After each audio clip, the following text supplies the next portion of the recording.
Dok, jika janin tiba-tiba tidak ada detak saat 6 bulan, kira-kira kenapa ya dok? Saran untuk di kehamilan selanjutnya bagaimana ya dokter?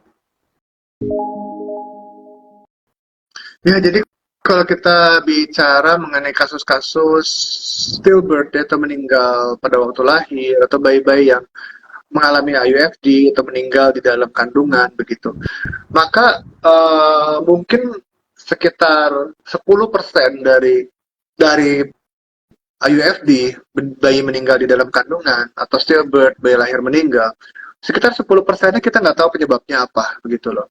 Tetapi 90%-nya lagi kita bisa cari tahu penyebabnya apa, gitu loh. Kita mau cari tahu apa penyebab dari kenapa jantungnya sebelumnya berdenyut, tapi kenapa tiba-tiba jantungnya berhenti berdenyut, begitu.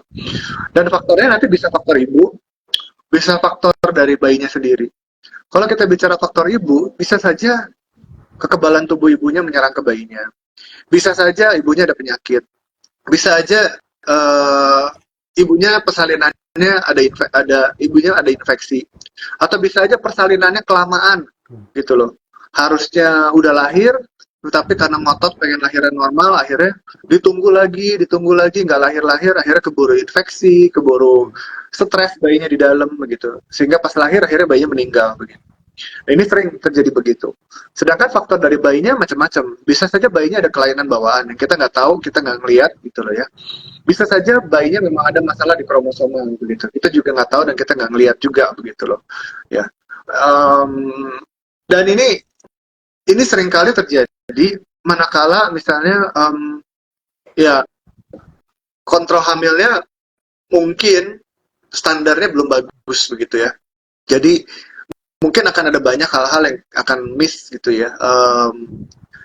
Memang sulit untuk bisa mendapatkan istilahnya kualitas kontrol kehamilan yang baik karena hubungan antara pasien dengan dokter itu adalah chemistry ya begitu ya. Kita nggak bisa mendapatkan chemistry yang baik dengan pasiennya kalau kita jarang ketemu sama pasiennya, pasiennya juga disuruh kontrol nggak kontrol gitu.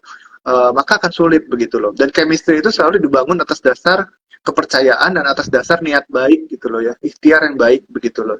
Jadi kalau belum apa-apa um, pasiennya udah juga apa istilahnya ya udah ujon gitu sama dokternya, dokternya nyuruh sering-sering kontrol nih pasti dokternya mata duitan gitu ya, belum tentu juga kan begitu ya, ya akhirnya kan nggak jadi tuh chemistry-nya gitu loh. Nah itu sering kali begitu. Jadi sebagian besar 90% kontrol kehamilan itu sebetulnya kita bisa lihat masalah dari IUFD-nya apa. Kalau ditanya begini saya nggak bisa jawab, saya nggak tahu apa gitu loh, dan saya juga nggak tahu sikonnya kayak gimana. Tetapi 90%-nya kita bisa cari tahu penyebabnya apa, dan 10%-nya lagi dari kasus-kasus IUFD ataupun stillbirth lahir meninggal, itu kita nggak pernah tahu penyebab pastinya apa begitu. Sampai memang dilakukan otopsi. Tetapi di Indonesia sangat jarang untuk dilakukan otopsi pada bayi-bayi yang mengalami IUFD atau stillbirth. Kebanyakan pengen langsung dikuburkan aja begitu, sehingga akhirnya kita memang lost, kita jadi nggak tahu pasti penyebabnya apa begitu.